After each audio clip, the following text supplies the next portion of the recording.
Se você tem algum testemunho para compartilhar conosco, queria que você viesse aqui edificar a nossa fé, em nome de Jesus. Alguém?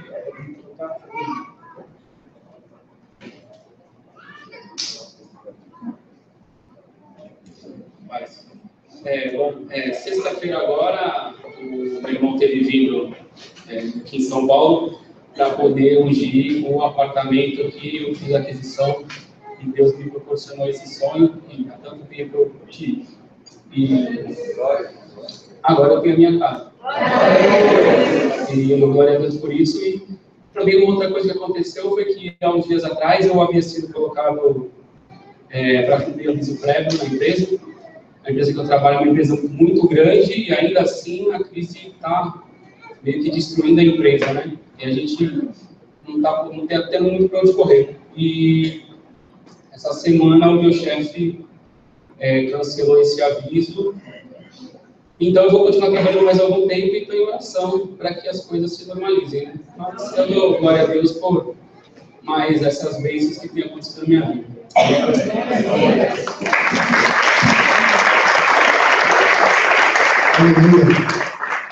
A gente recebeu uma mensagem no WhatsApp e fiquei muito feliz por ela, porque assim, vale a pena pegar a palavra do Senhor, e às vezes parece que a pessoa está com o coração endurecido, e nós não vemos, parece que Deus atuando, mas o Espírito Santo está trabalhando, e a hora que Ele quer pegar, Ele faz a obra, louvado seja o nome do Senhor.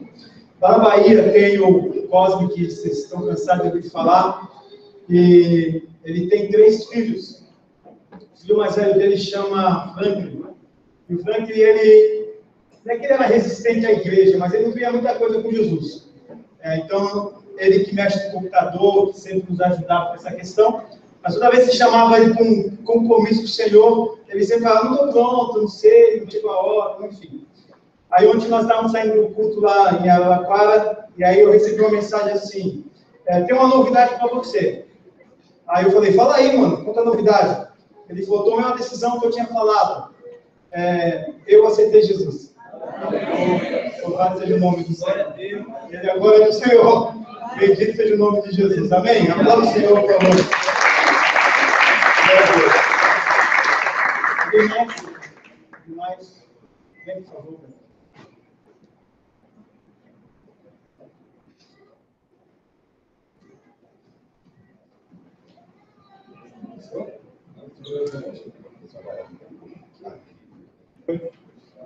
Rapaz, mesmo.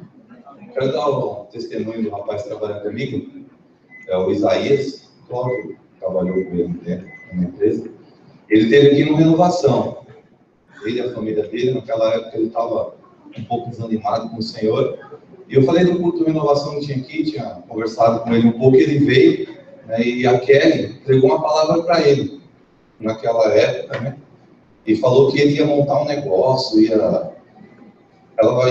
fala que a Kelly falou, eu não lembro, mas essa noite, quem recebe a promessa do Senhor se lembra de detalhes, né?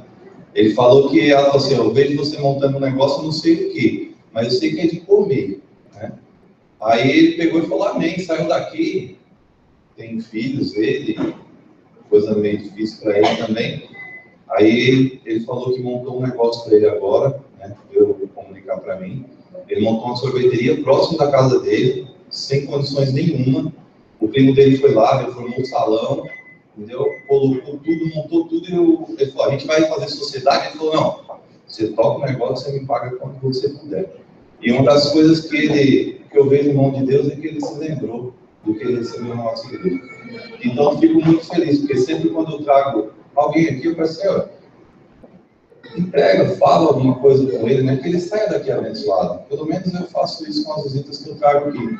E que todas as visitas, e nós que somos abençoados aqui, possamos esperar as promessas do Senhor. Eu tenho falado sobre promessas em algum lugar e casou com a promessa que o irmão recebeu aqui. E ele está muito feliz. Eu queria dar esse testemunho aí.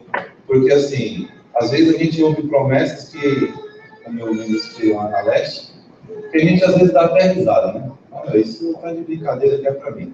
Mas Deus é fiel, meus irmãos. Entendeu? Muitas coisas eu e minha esposa jamais íamos pensar de poder viver e Deus vem cumprindo as promessas na nossa vida. E eu tenho certeza, entendeu? A minha empresa também passou por muitos problemas, entendeu? E a gente fechou o mês de junho com todas as metas batidas. Então Deus honra, e eu profetizo sobre a sua vida, que se você tem o desejo de ficar naquela empresa, Deus tem promessa do Senhor lá, as portas não vão se fechar, que venha o sustento dos filhos do Senhor na casa do Senhor. Então creia nas promessas, que esse dia, a palavra que vem no meu coração é ressurreição, que vem no meu coração esses dias, porque o tempo que eu tenho vivido, meus irmãos, é muito bom. Antigamente eu estudava a palavra para pregar, ministrava 3, 4 vezes por semana. E hoje o Senhor quer ministrar a palavra dentro do meu coração, na minha casa e na minha esposa. Estou vivendo um tempo novo. De ler a palavra e ministrar ao meu coração e trazer paz. Viver um tempo novo. As oportunidades que Deus está dando, eu tenho tido o prazer de estar com minha esposa nos lugares à tarde, à noite, às vezes uma escapadinha para ver o que Deus está fazendo.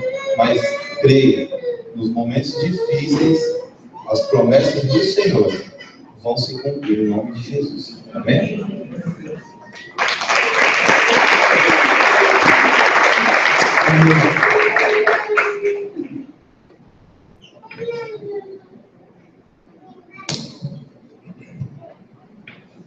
Antes de mais nada, amorzinho, daqui a pouco eu tô aí, tá? Acabou. Ontem nós fomos um monte, como o Fábio falou, para feira, sentindo tanta falta, cara. Vou falar que você perdeu, porque isso é chato pra caramba. O senhor me deu uma palavra no monte e eu estava sem nada, eu estava sem o celular. Eu não tive a oportunidade de... Abaixa aí um pouquinho.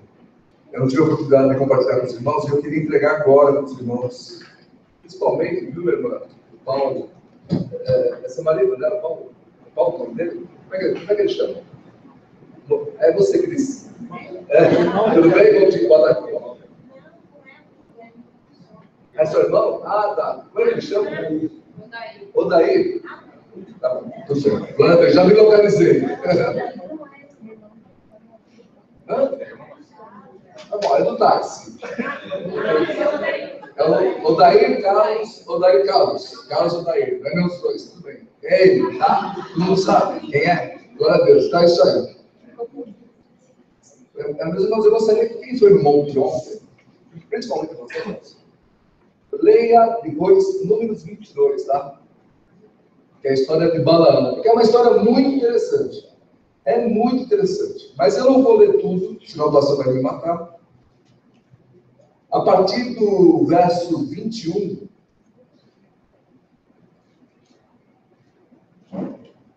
Não, desculpa.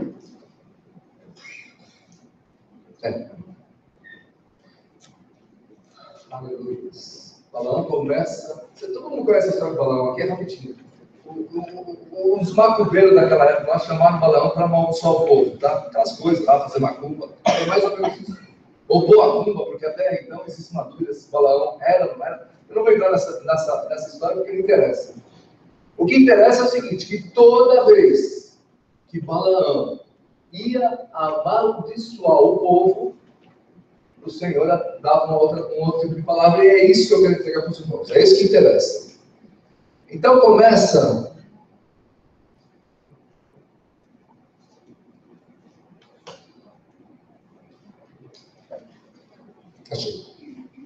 Começa no 23:7.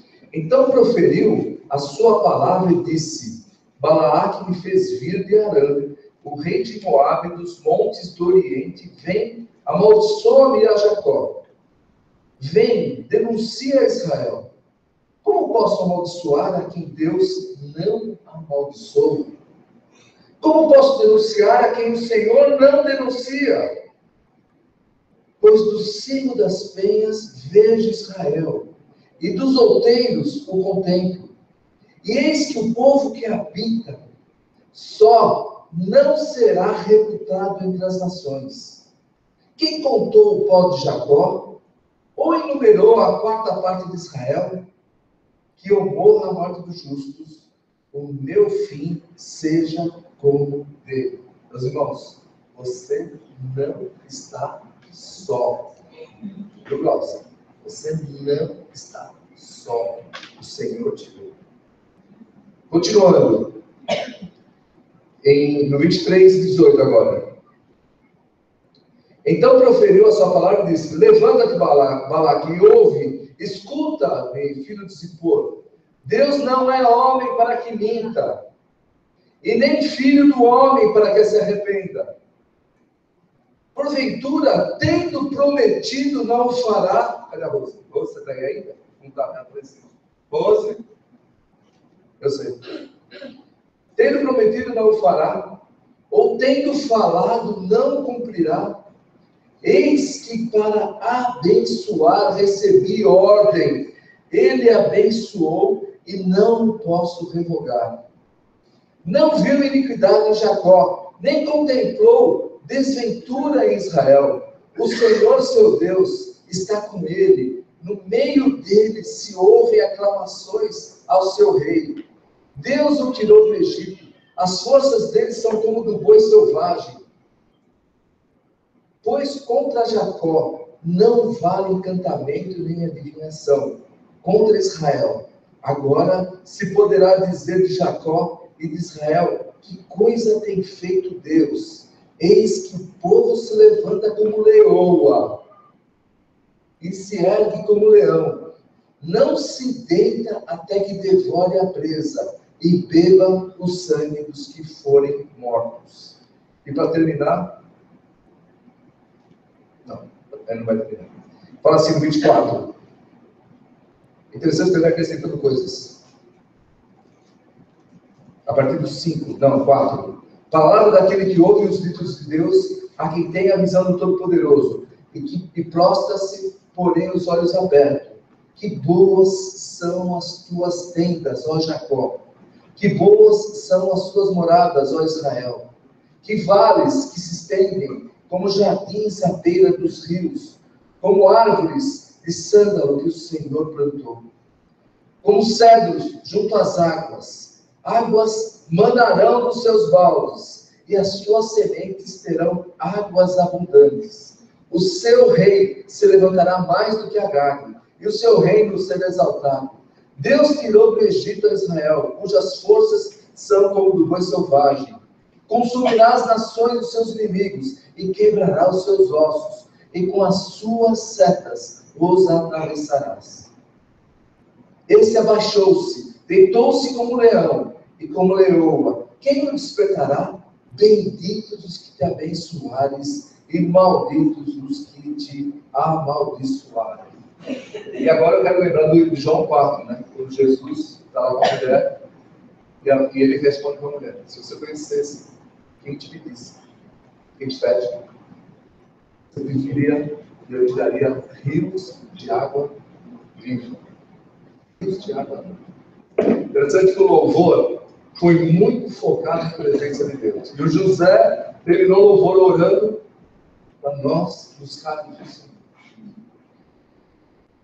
Irmãos, são promessas lindas, porque eu só quero lembrar que nesse momento Israel estava numa campina. Mas quando ele fala que ele vê os jardins, o que ele está dizendo? Ele está dizendo que já aconteceu no céu. Vocês estão entendendo? Ou seja, quando o Balaão vai amaldiçoar, ele fala assim: eu vejo as tuas tendas como jardins que florescem, como águas que brotam dos baldes. Meus irmãos, eu quero dizer para vocês em nome de Jesus. Lá quando a gente estiver bem no vale dos ossos, sabe? Lá embaixo, para baixo do rabo da lagartixa, é a presença de Deus que faz a diferença nas nossas vidas. É a presença de Deus que faz a diferença. Como ele fala no Salmo 23, porque o Senhor é o cajado. É o cajado. É isso que nos salva no dia a dia dos nossos problemas e das nossas aflições. A presença do Senhor. A presença do Senhor. Amém? Amém. O Senhor já vê os jardins florindo. Amém? O Senhor já vê os jardins florindo. Amém? Amém? Glória a Deus, Deus abençoe.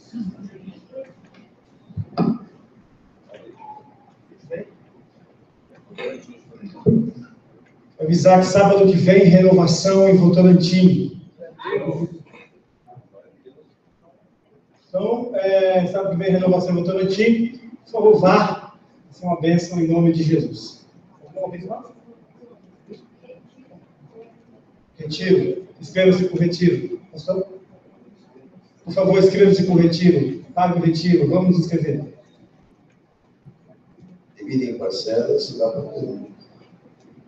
Assim dá certo. Você espera ter tudo de uma vez, fica difícil. Aí chega no ano, você fala, pastor, eu quero ir, não posso pagar para maio, para julho. Aí eu estou aqui em agosto, alguns ainda não cumpriram tudo que tinham que cumprir, é complicado a vida. Mas que Deus nos abençoe. Pedir a graça para que você não faça um carnê posterior, né? Faça um preparo.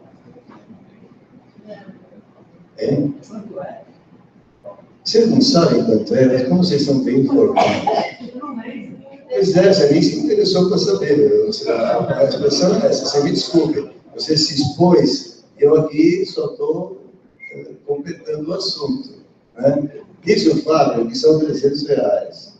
Se fosse 10 meses, ele dividiria em 10 parcelas em 30. Ia colocando. Né?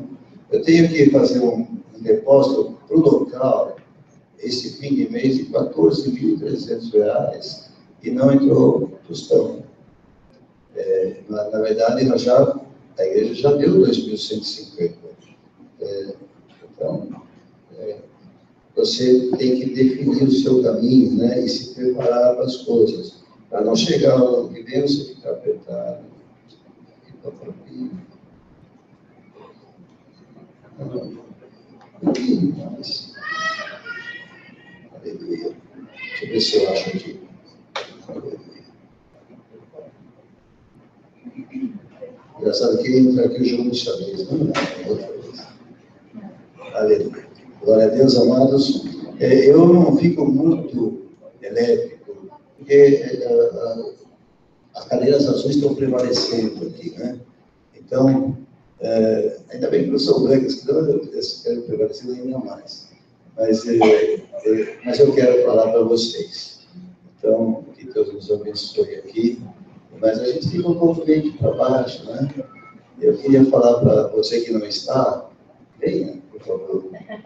Venha participar do culto junto com a gente. Nós amamos vocês. Sentimos a falta de vocês. Então venham, em nome de Jesus. Vocês concordam com isso? Amém. Então chamem para mim, em nome de Jesus. Aleluia. Só tenho antecipado muita coisa e as coisas estão já fluindo na unção e na direção da palavra. Eu quero ler 2 textos. Há quase um mês eu peguei uma pregação e disse que o título era sobre a graça. Hoje, se eu tivesse que pôr um título, eu colocaria sobre a palavra. Eu vou ler 1 Coríntios 2. A guisa de introdução, versos 4 e 5. A minha palavra e a minha pregação não consistiam em linguagem persuasiva de sabedoria, mas em demonstração do Espírito e de poder, para que a vossa fé não se apoiasse em sabedoria humana, e sim no poder de Deus. Aleluia. E eu quero também, eu estou tirando do fim da palavra esses 2 textos para vir para o começo. Achei que ficava melhor. 1 Tessalonicenses, a partir do verso 5.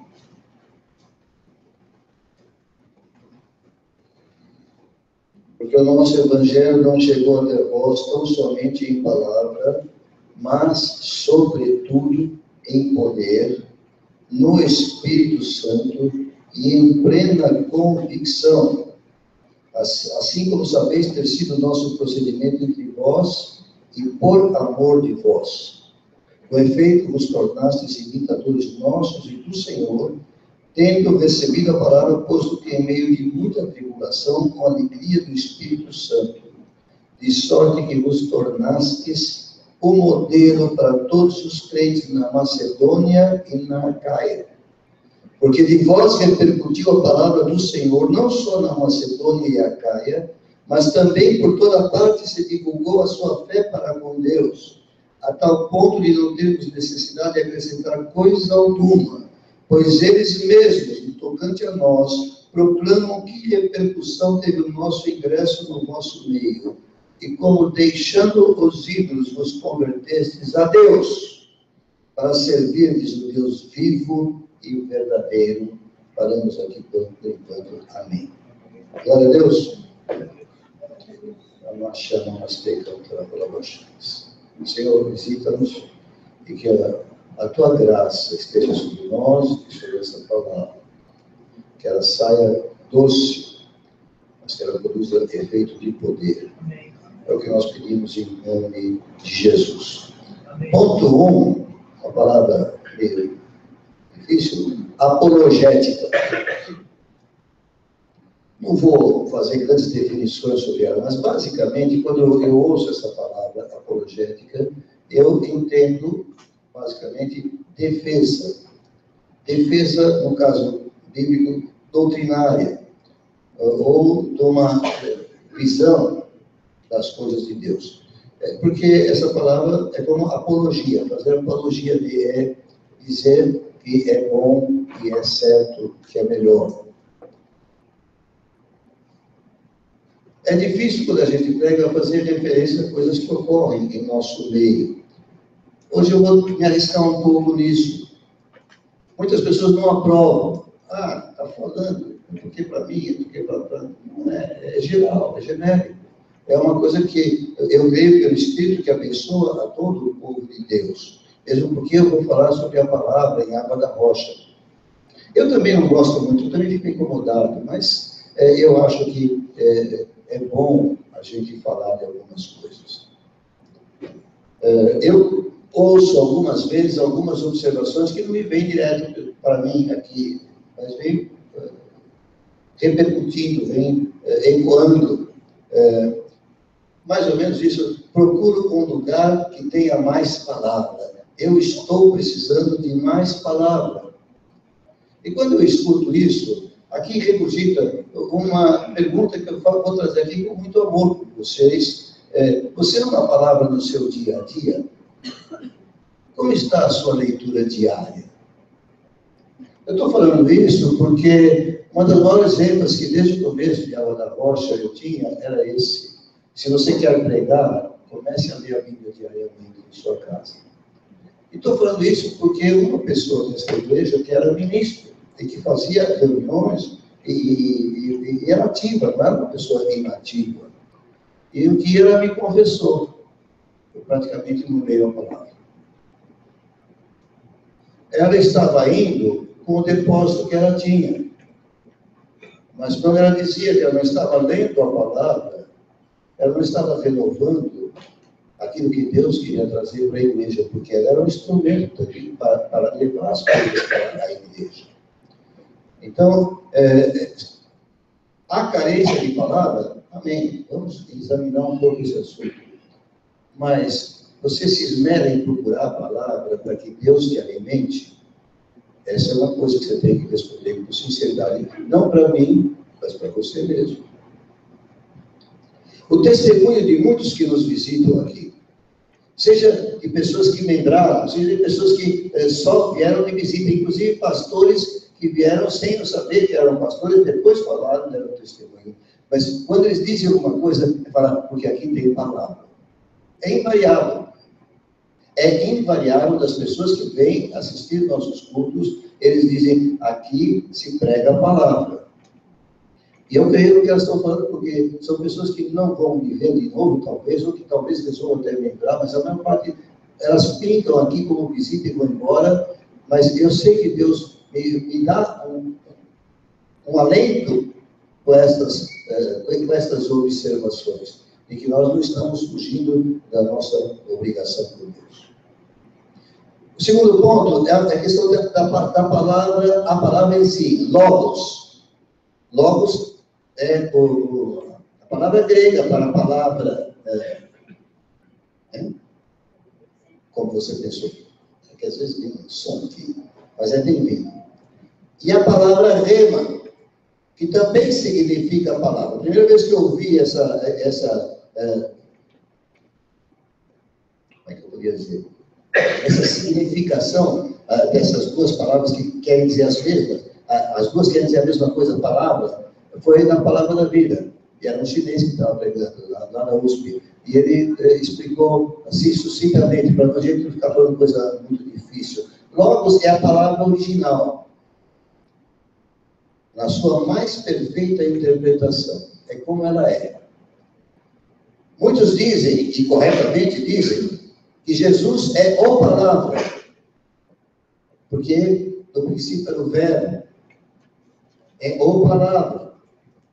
Então, o conteúdo total da Bíblia expressa a figura do Filho de Deus, do Messias. Isso é fundamental. Mas eu creio também que esta mesma palavra logo se torna rema quando a intenção do Espírito Santo é nos falar pessoalmente na Bíblia, em uma determinada situação de nossa vida. Essa palavra rema, ela pode vir através de uma palavra profética que alguém aqui entrega. Ela é rema quando ela está associada a um texto específico da Bíblia. Há congregações onde pessoas se levantam, apontam para um versículo da Bíblia e apontam para uma pessoa e leem, e aquilo parece bate exatamente em cima daquela necessidade da pessoa. Não sei quantos já viram isso. Não é uma interpretação da Bíblia, é um rema. É aquilo que Deus quer trazer especificamente naquela hora, numa determinada situação de vida. É aquela palavra que vem a calhar.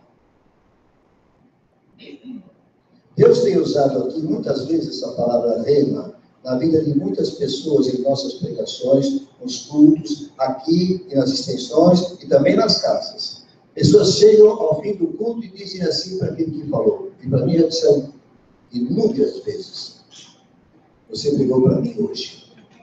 Mas não é naquele sentido, você sabia das coisas da minha vida e veio aqui me cutucar. Não é isso. É que a palavra veio suprir uma necessidade da pessoa naquela hora. Às vezes é uma exortação, às vezes é uma exortação forte, mas ela fica no anonimato, mas ela chega. Outra maneira é você em casa receber uma palavra rema quando você está lendo a Bíblia. Eu tinha recebido palavras proféticas fortíssimas de que eu sairia do lugar onde eu estava há 40 anos, aproximadamente. Mas eu buscava a Deus.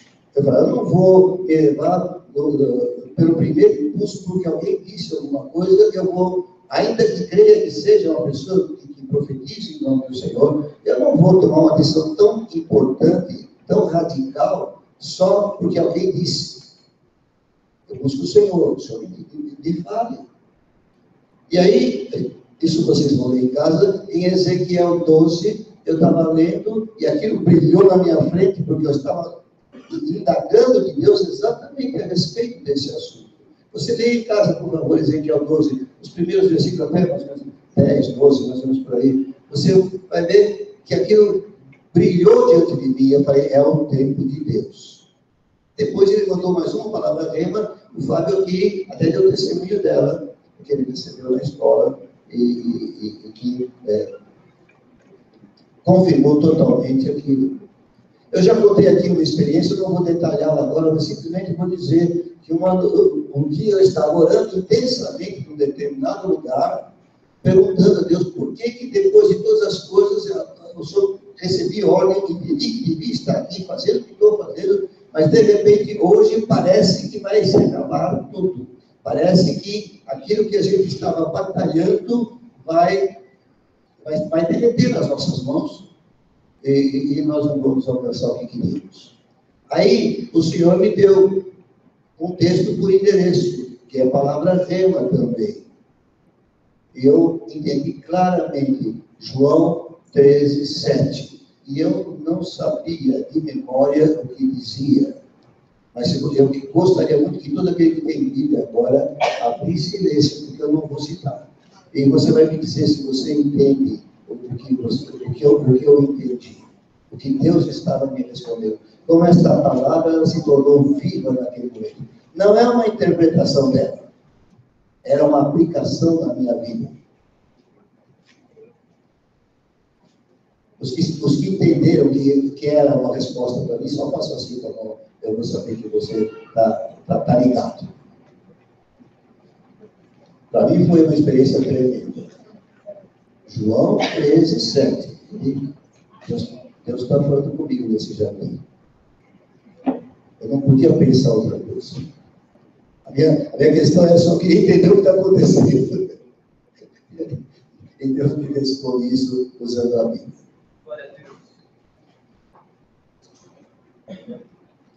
Agora eu vou entrar num terceiro ponto da visão de água da rocha. Eu preciso vigiar o tempo, acho que estou indo bem no tempo. De todo o arquivo Visão e Água da Rocha, que eu gostaria que aquelas pessoas que são interessadas em trabalhar na igreja tivessem cópia e pudessem examinar profundamente os conteúdos da visão, detalhar ponto por ponto, entender, beber, comer, porque é aquilo que devia orientar a nossa ação diária, como membros e como ministros da igreja. Eu creio que a maioria ainda não viu esse arquivo. Quando viram aqui. Eu acabei de fazer uma última divisãozinha. Eu vou tentar passar para essa última divisãozinha, para ela anular as anteriores. E se você quiser, procure. A visão, você vai achar. Amém? Há um item, uma página, que se intitula ênfase da pregação. Então, nesse momento, eu diria assim, eu estou pregando para cada membro da Igreja Água da Rocha, porque um dos aspectos da visão é que cada membro é um ministro. Então, se você é membro, você automaticamente deve começar a se preparar para ministro. E ministro prega a palavra. Ministro fala sobre a palavra. Então,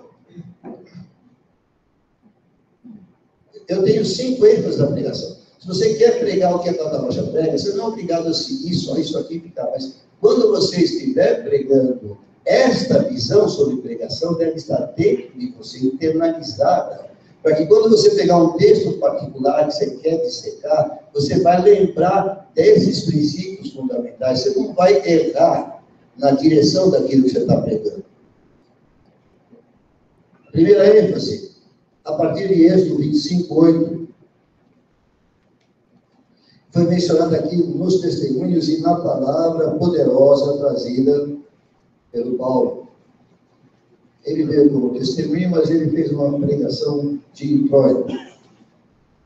Deixa eu dizer para algumas pessoas que desconfiam quando abaixo a cabeça para ficar assim, eles acham que eu estou sofrendo. Às vezes eu estou. Mas hoje eu não estou, o som estava caindo sobre mim, por isso que eu estava daquele jeito.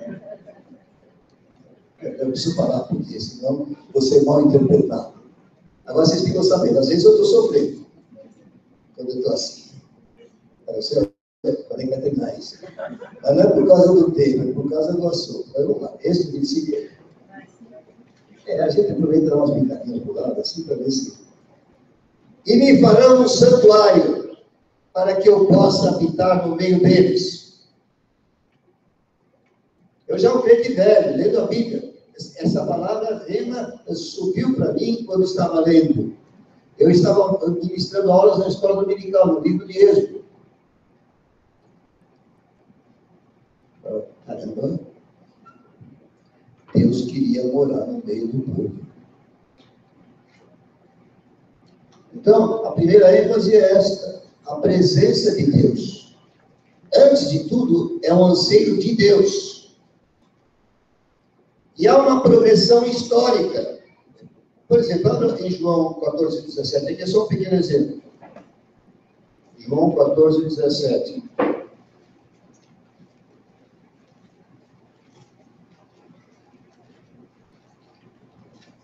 Está falando sobre o Espírito Santo, o Consolador que seria enviado. O Espírito da verdade, que o mundo não pode receber, porque não o vê nem o conhece. Vós o conheceis, porque ele habita convosco e estará em vós. Então, há ao longo das páginas da Bíblia, você vê a evolução da habitação de Deus no meio do seu povo. Lá, no Êxodo, era um tabernáculo, depois passou ao templo de Jerusalém.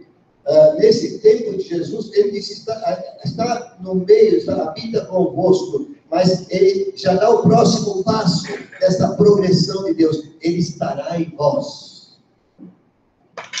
Sabe, Deus nos fez a sua imagem e semelhança. Para que Ele nos fez a sua imagem e semelhança, tendo criado uma criação tão extensa, tão diversificada, tão variada? Por que teria feito o ser humano a sua imagem e semelhança? Porque Ele queria companhia. Deus é amor, Ele queria repartir amor. Mas tinha que repartir amor com um ser inteligente e responsável. Irresponsável. Alguém que conscientemente e espontaneamente e com prazer quisesse dividir a presença de Deus consigo.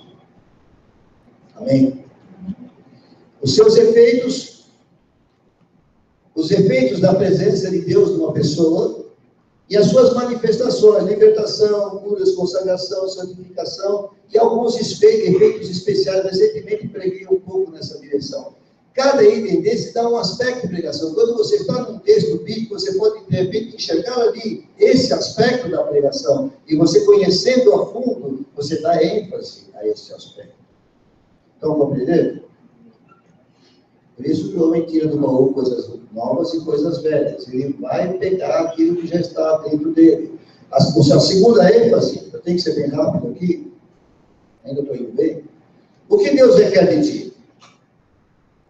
E a ênfase que eu dou quando prego sobre isso é que a unanimidade dos pregadores dizem que Deus requer de você a obediência. Está errado? Não está errado nem o fato que eu declarei, que a maior parte dos pregadores falam que Deus requer a obediência, como também não está errado que Deus requer mesmo obediência. O próprio assunto em si. Mas antes disso, e para que isso possa acontecer, Deus requer que nós saibamos que podemos amá-lo e que Ele quer que nós o amemos com toda a intensidade do nosso ser. Amém. Porque em Deuteronômio, capítulo 10, fala isso de maneira clara, claríssima. Eu não vou abrir todos os textos, porque fica muito longo, estou deixando o tempo. Ele quer o teu amor. Por isso, o maior mandamento é: amarás, pois, o Senhor teu Deus. Mas Ele quer mais, Ele quer uma comunhão íntima. Ele não quer só que você venha ver aos domingos na igreja. Ele quer que você compartilhe com Ele. Tudo que é do teu coração, compartilhe com Deus. Quando nós começamos a compartilhar com Deus o que é do nosso coração, isso só por si começa a produzir purificação na vida. Porque Deus é santo. É muito difícil você pensar uma porcaria e estar pensando em Deus e querer compartilhar aquilo com você. Você percebe que não dá, aquilo não bate.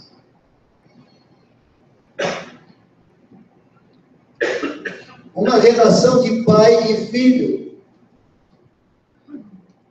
Parece incrível. Já estava revelado um pouco no Velho Testamento, mas Jesus disse claramente: Pai nosso que está no céu. Porque é uma ênfase da palavra. Você tem que entender que você é filho de Deus. Se você não entende isso, porque você não entendeu o que é a conversão, você está achando que você tem que chegar na lei dos crentes, você tem que se adaptar a um costume de igreja, a um costume religioso, e não é isso. Mais ainda, o que Deus quer de ti, o anseio de Deus é pela unidade. Eu coloquei aqui como exemplo João 17, mas agora mesmo o Espírito Santo me lembra. Fala para eles do Salmo 133. Ó, quão bom e quão suave é que os irmãos vivam em união.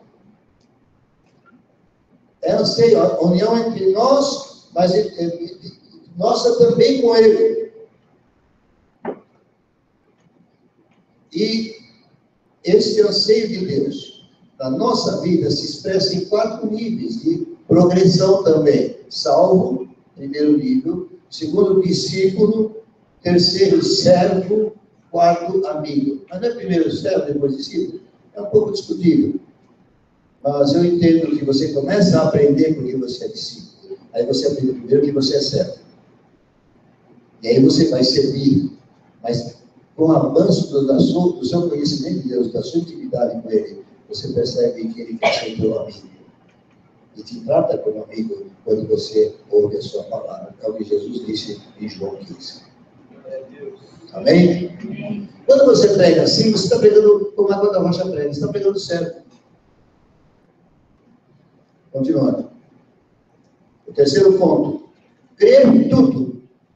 Eu quero chamar aqui João 7,37. Você tem que crer tudo. Nenhum texto da palavra é inútil. E segundo a saudável interpretação bíblica, um interpreta o outro. Não pode haver um texto isolado sobre o qual você forme uma doutrina específica. Há um conjunto elaborado pelo Espírito Santo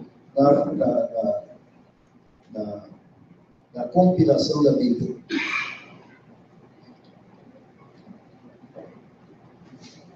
Quem crer em mim, como diz a Escritura, do céu e tirou virão do céu.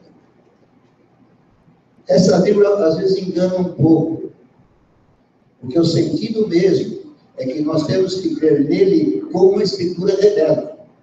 Exatamente como a Escritura revela. Eu não posso criar um Cristo que me agrade. Esse da palavra não vai me agradar. Mas eu tenho que me conformar a Ele.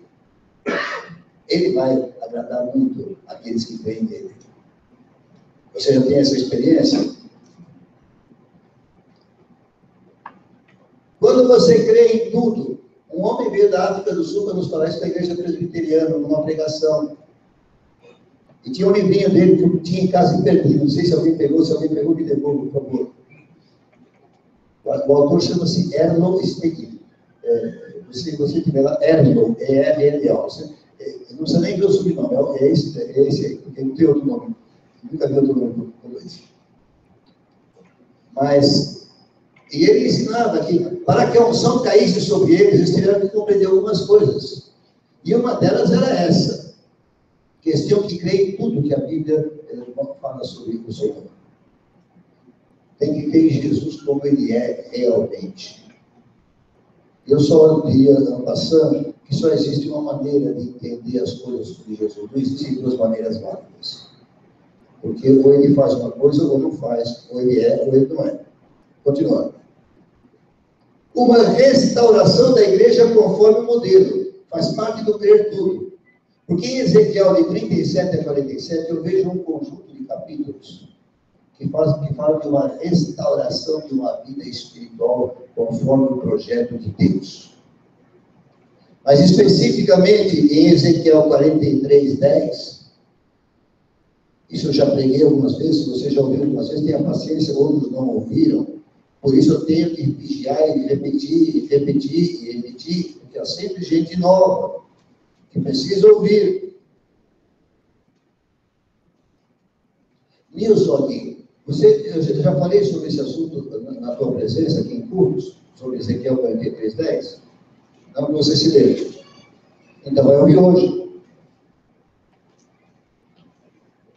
O profeta ouve de Deus. Tu, pois, ó filho do homem, mostra a casa de Israel esse tempo. Era um modelo que Deus estava mostrando para o profeta. Para que ele se envergonhe das suas iniquidades. E ele diz assim, e meça o modelo. O que eram líderes, sacerdotes, líderes do povo. Por que se envergonhariam? Porque estavam entendendo tudo errado do Senhor. Estavam praticando errado. E as medidas do modelo iam dar para eles a dimensão do erro que estavam atuando. É claro que isso aqui é meio parabólico. Eu encontrei a resposta dessas medidas. E aí você anota para ler em casa. Eu encontrei a resposta em Efésios 3. Se não me engano. Não, eu só vou achar aqui para tirar o endereço, eu não vou ler, você vai ler em casa. Se você estiver interessado, se não tiver, fica sem dúvida. Efésios capítulo 3, versos 14, pode ler até o 21. Mas está aí as medidas de Cristo, porque o modelo é Cristo. Isso faz parte da pregação de Água da Rocha. O modelo é Cristo. O quarto é a verdadeira prosperidade. Existe uma prosperidade, sim. E é a verdadeira prosperidade da vida. Há uma terra prometida. Quando nós lemos em Efésios 2,6, que agora te convido a ler comigo. Efésios 2,6.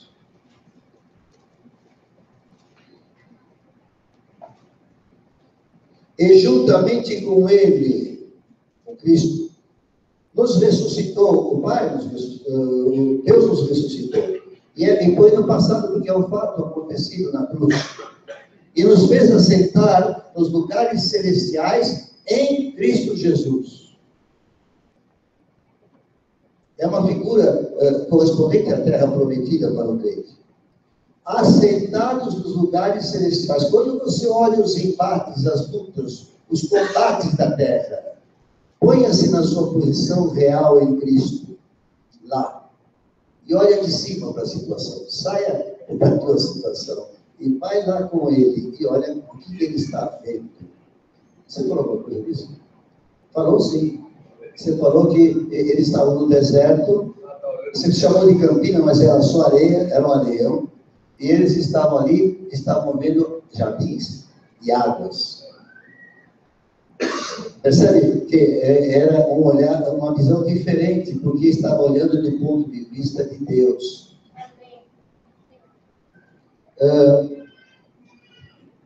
E é o descanso de Deus. Nós estamos na Terra Prometida a trabalhos e a lutas.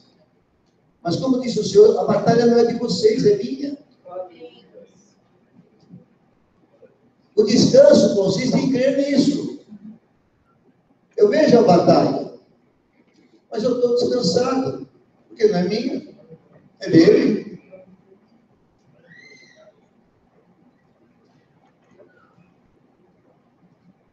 O deserto existe sim, para o crente, e é uma passagem obrigatória, porém deve ser rápida.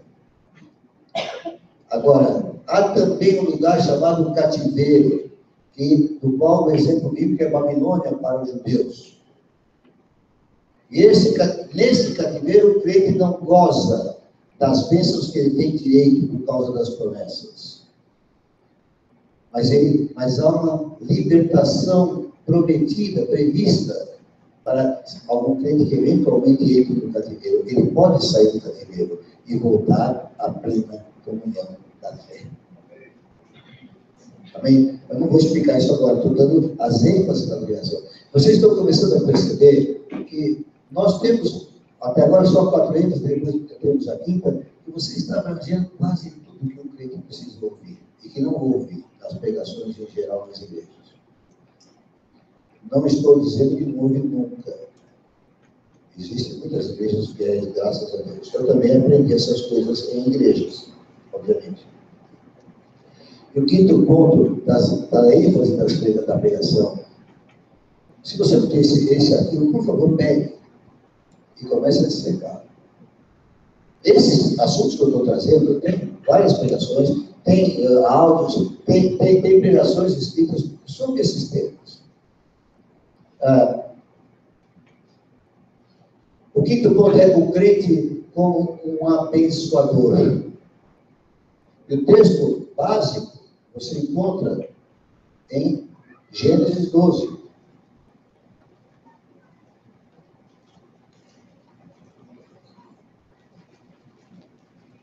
Por enquanto eu vou falar do tempo.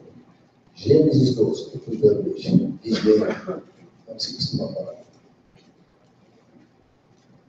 Ora, disse o Senhor a Abraão: sai da tua terra, da tua parentela, da casa do teu pai, e vai para a terra que te mostrarei. De ti farei uma grande nação, te abençoarei, e te engrandecerei o nome. Se tu uma bênção. Na verdade, a palavra pode ser traduzida, e dizem alguns que é melhor, e tu serás uma bênção por causa disso. Abençoarei os que te abençoarem, e amaldiçoarei os que te amaldiçoarem. Em ti serão benditas todas as famílias da terra. Deus está dizendo, responde, atende o que eu estou falando, vai. Você vai ser uma bênção. Então, sendo uma bênção, faz o que eu estou falando. É isso que Deus está falando. Abençoarei os que te abençoarem, amaldiçoarei os que te abençoarem. Em ti serão benditas todas as famílias da terra. Você faz parte de uma das famílias da terra? Diz que você é abençoado em Abraão. Como você pode ser abençoado em Abraão se nem descendente direto de Abraão você é? Quando ele fala todas as famílias, obviamente, Deus não está pensando só em descendência de carne direta, porque senão não diria todas as famílias. Abraão estava lá e queria um monte de família em volta, que não era dele, que não era o mesmo sangue. Exceto pelo fato de que todos nasceram de Adão, mas vocês estão entendendo o que eu estou falando? Como seriam benditas as famílias a partir de Abraão? Alguém pode me ajudar? Já expliquei isso muitas vezes. Hein? Através do descendente, porque aqui é singular. Qual é o descendente de Abraão que torna real essa promessa? Jesus Cristo, o Messias, descendente de Abraão, abençoador de todos que nele creem. Então, você agora, quando você se junta a Cristo,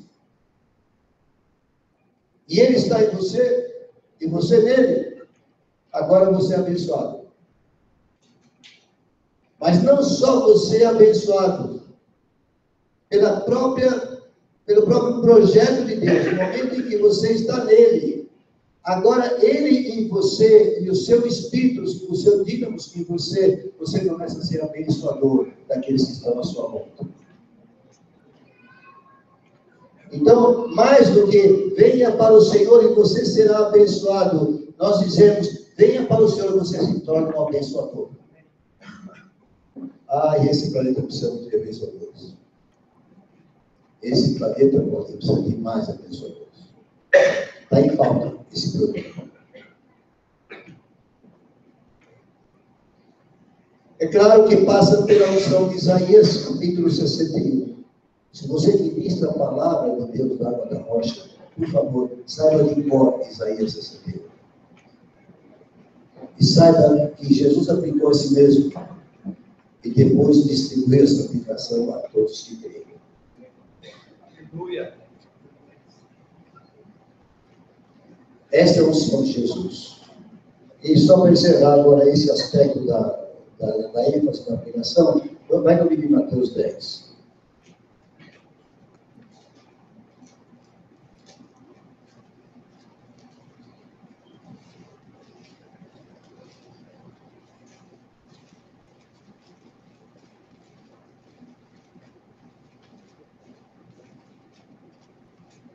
Versos 12 e 13.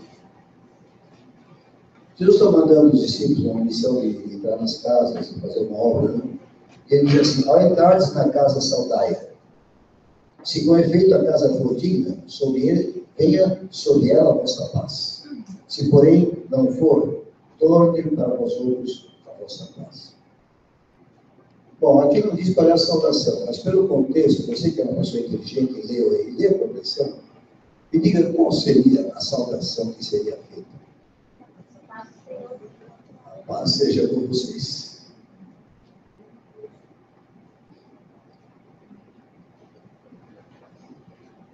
Infelizmente já é falecido, ou felizmente que está na glória, mas eu conheci uma pessoa vizinha do Fábio, quando me falaram para ela, eu fiquei desanimado. Meu Deus, então, era um caso difícil.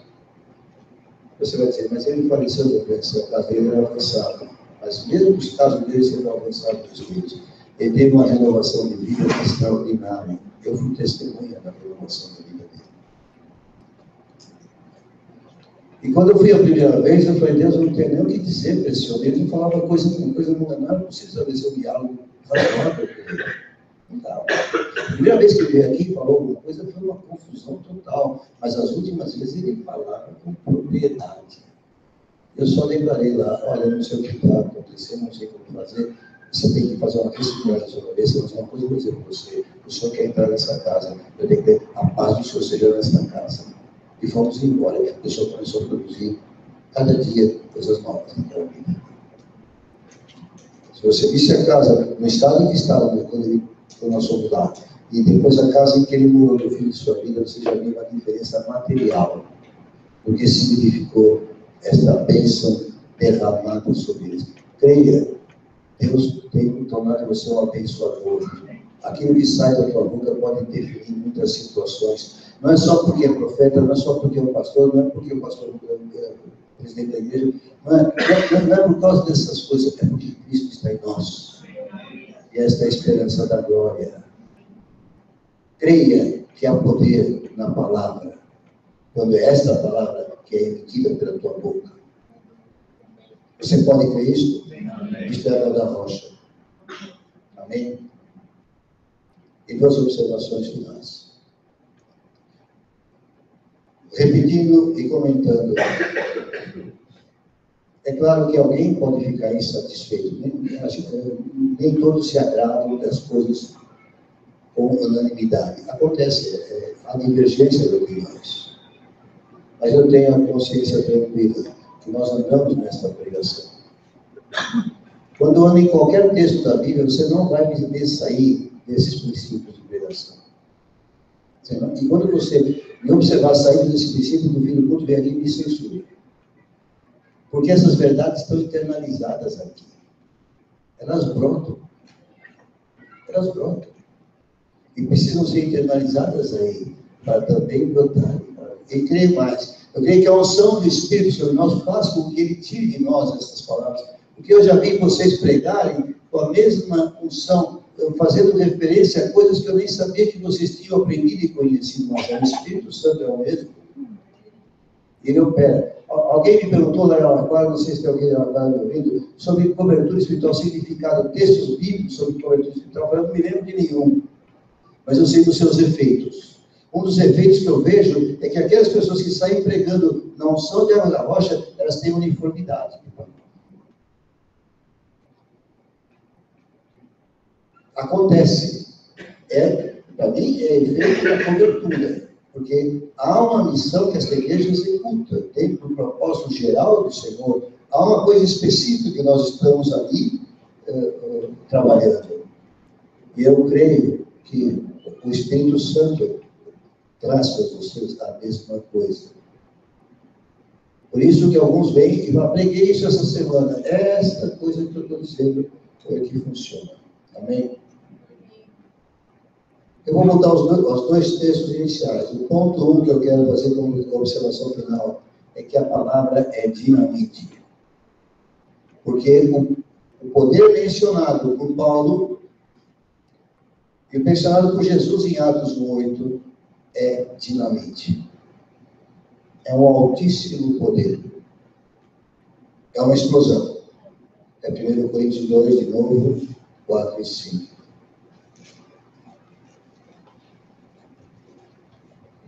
Volto a dizer, leia muita palavra. E fique juntando, perguntando para Jesus como é que se interpreta, qual é o texto correlato, onde que está a referência.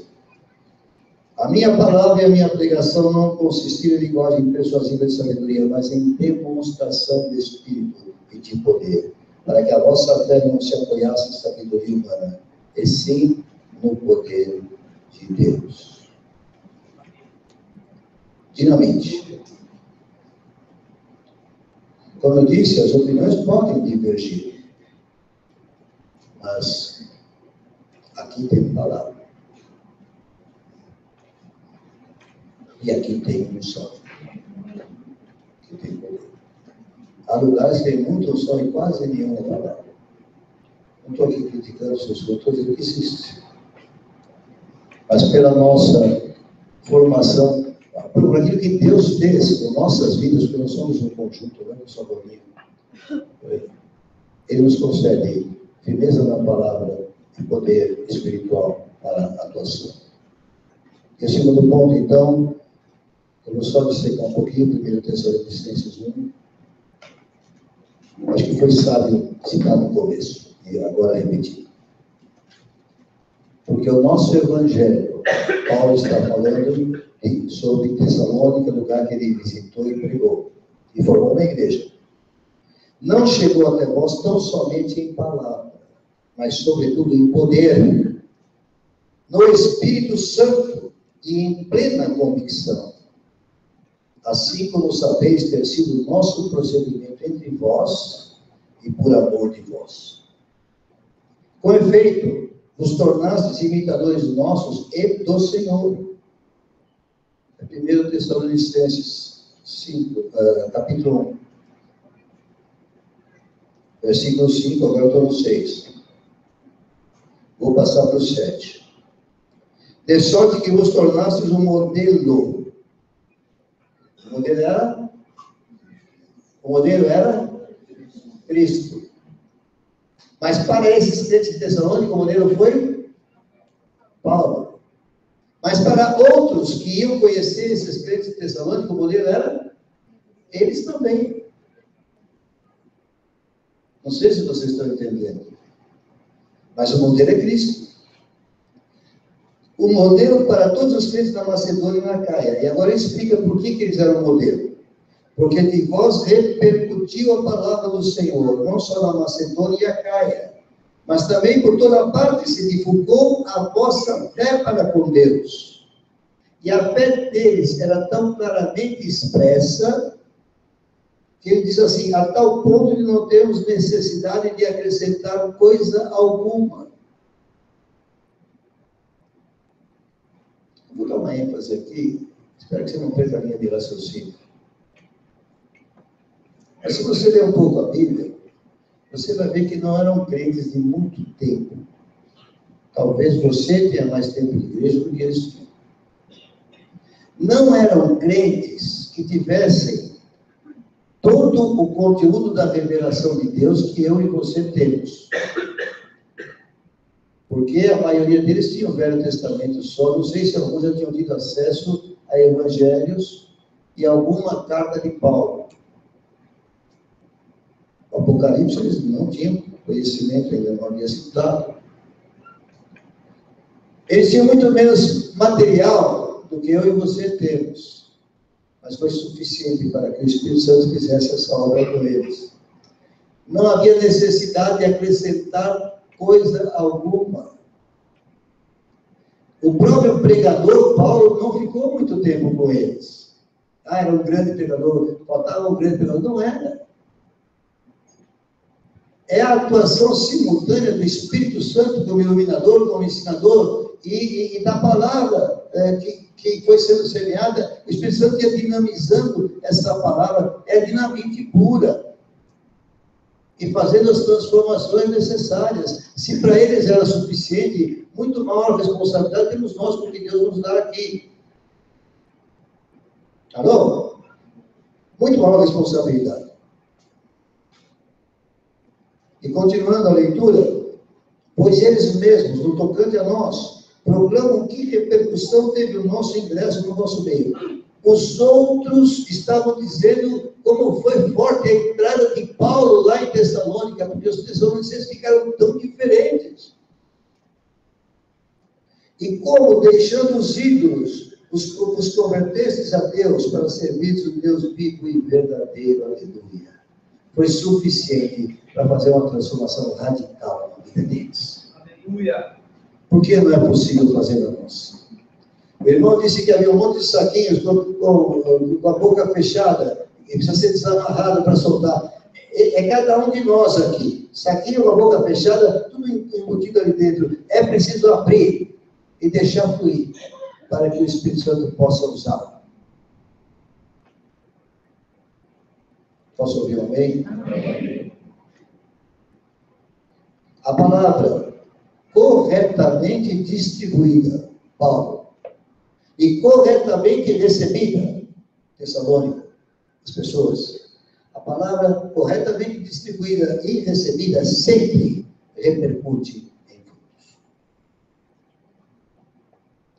Ela é dinamite. E ela corretamente distribuída e recebida pelos que ouvem, sempre vai repercutir em grande frutificação. Posso ouvir bem? Posso ouvir aleluia? Então, glória a Deus. Você recebeu algumas coisas hoje. Se você levar duas essencialmente, primeiro você vai crescer como crente, depois você vai crescer como ministro abençoador. Primeira coisa, tenha mais cuidado a palavra na sua vida. Reserva mais tempo para ela, mas com sabedoria. Não adianta você ficar indo para a tua inteligência, você precisa pedir ao Espírito Santo que mostre Jesus nela. Quero estudar, quero ensinar, ótimo. Vai lá e faça, se você pode. Mais ou menos, cuidado com certos seminários e certos professores, que vão tirar a tua fé. Mas, amado, é o Espírito Santo que ensina. Eu vou fazer uma pergunta, que é um pouco arriscada, mas não tenho medo. Quantos aqui acham que de ler a palavra aprenderam muito? Eu levantei porque aconteceu comigo também. É claro que ela vai despertar em você mais coisas. Porque quando você prova um pouco de uma sobremesa deliciosa, o que você fala? Hein? O que você fala? E que Jesus disse? Aquele que tem sede, em busca. Se alguém tem sede, vem aqui, é buscar.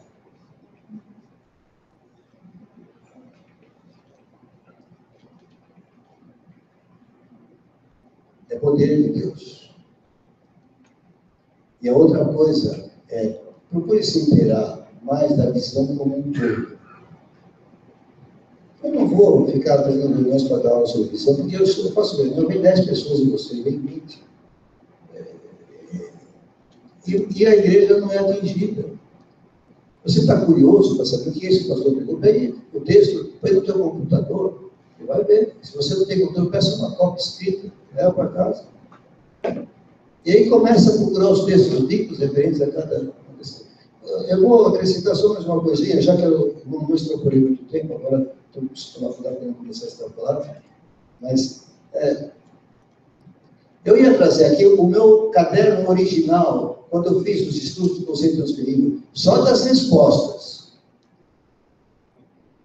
para mostrar a vocês, porque parece, esse pastor insiste com aqueles livrinhos, aquela coisa, uma coisa uma coisa muito pequena, quer saber coisa mais profunda. Amado, você quer coisa mais profunda?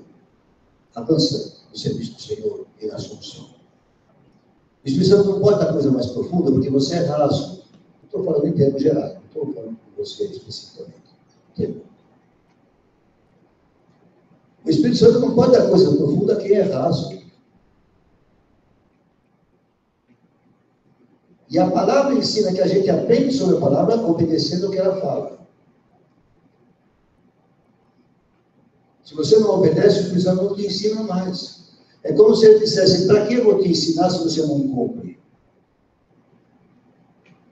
Começa a cumprir, que você vai ver como ele te ensina. Mas eu estava falando da minha pasta sobre os conceitos. Você pensa que eu fiquei naquele raso? Quando eu fiz a primeira vez, o pastor Bartimeu chamou um grupo de casais experientes. E ele nos fez preparar aquelas respostas antes. E cada um trouxe os textos da Bíblia que vinham ao conhecimento, à memória deles. E eles foram citando na reunião e a gente ia anotando os textos. Alguns que eu achei, outros que eu assino, outros que eu não. Enfim, aquilo é uma coletânea de conhecimento bíblico. Se você pegar as respostas originalmente preparadas, que tem uma parte resumida, porque não dá para todo mundo aprofundar naquilo.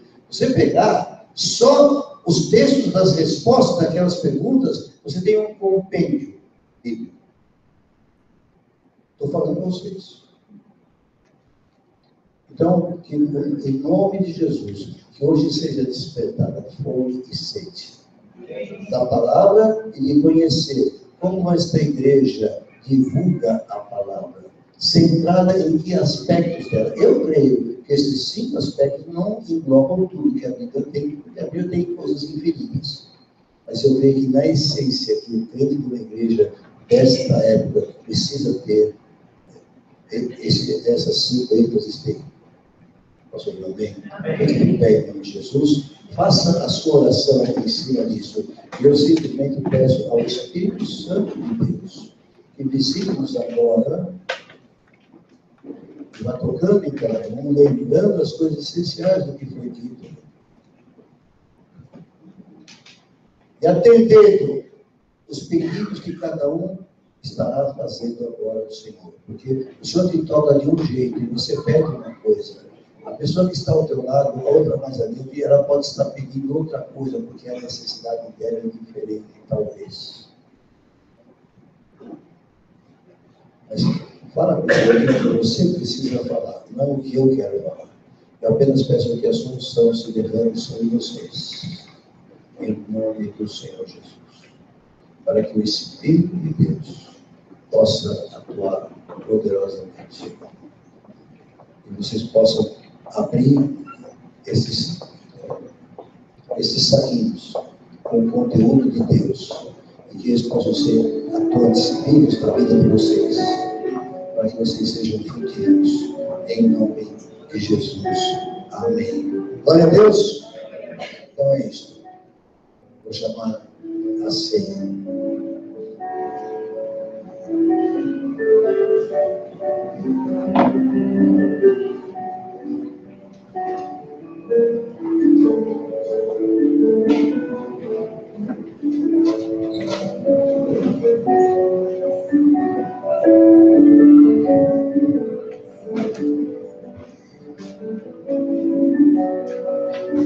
A palavra de Deus diz no Salmo 118, Salmo antigo, que o Senhor é a minha força e o meu cântico, porque Ele me salvou. A palavra do Senhor também diz: render-te graças, porque me acudiste e foste a minha salvação. O Senhor é a nossa salvação, Jesus é a nossa salvação. E esse é o momento de nós nos lembrarmos disso, que Ele é a nossa salvação. Através de Cristo nós temos a reconciliação com o Pai. E através de Cristo nós temos paz com Deus. Então esse é um momento especial, porque aqui ele fala que há um cântico, que o Senhor dá um cântico, ele fala assim, e o Senhor é o meu cântico. Então esse é o momento de nós nos alegrarmos do Senhor, porque Ele é a nossa salvação. Então eu peço à igreja que venha tomar a ceia, se alegrando no Senhor, porque Ele é a nossa salvação. Amém.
Salmo 37, no versículo 16, 17, 19, diz assim: mais vale o pouco do justo que a abundância de muitos ímpios, pois os braços dos ímpios serão quebrados, mas dos justos o Senhor os sustém.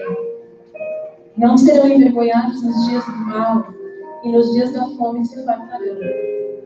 Então, veio bem específico o testemunho do irmão, de que em tempos de crise Deus abençoou ele sobremaneira, ele conseguiu comprar o apartamento dele, glória a Deus.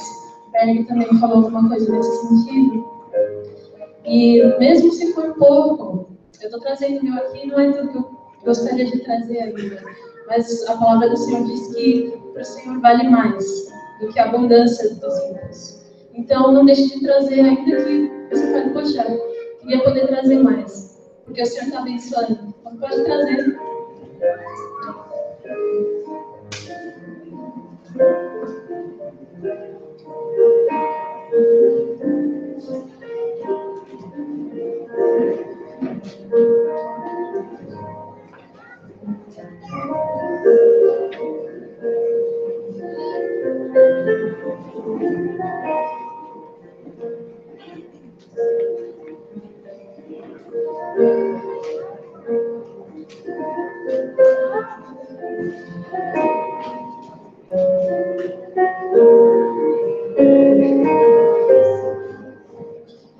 Eu sei que vou poder trazer mais só completando. Depois leia o salmo inteiro na sua casa, porque a palavra do Senhor aqui promete que o Senhor tem prosperidade para nós. Amém? Vamos orar? Estenda suas mãos para cá. Senhor, nós queremos te louvar porque o Senhor é quem nos sustenta, o Senhor é quem nos sustenta. Tudo que nós temos vem de ti, Senhor. Nós te louvamos porque, apesar de toda circunstância, a tua fidelidade permanece, Senhor, e nós podemos provar do teu bem sobre a nossa vida. Por isso nós te louvamos, Senhor, com os nossos dízimos, com as nossas ofertas. Pedimos que tudo isso venha abençoar a casa do Senhor, Deus, para que nós tenhamos, Senhor, no nosso lugar espaçoso, tempos de paz aqui, Senhor, para que o Senhor possa se manifestar, se derramar no nosso meio, Senhor, nós possamos nos alegrar na tua presença aqui nessa casa. Em nome de Jesus, amém.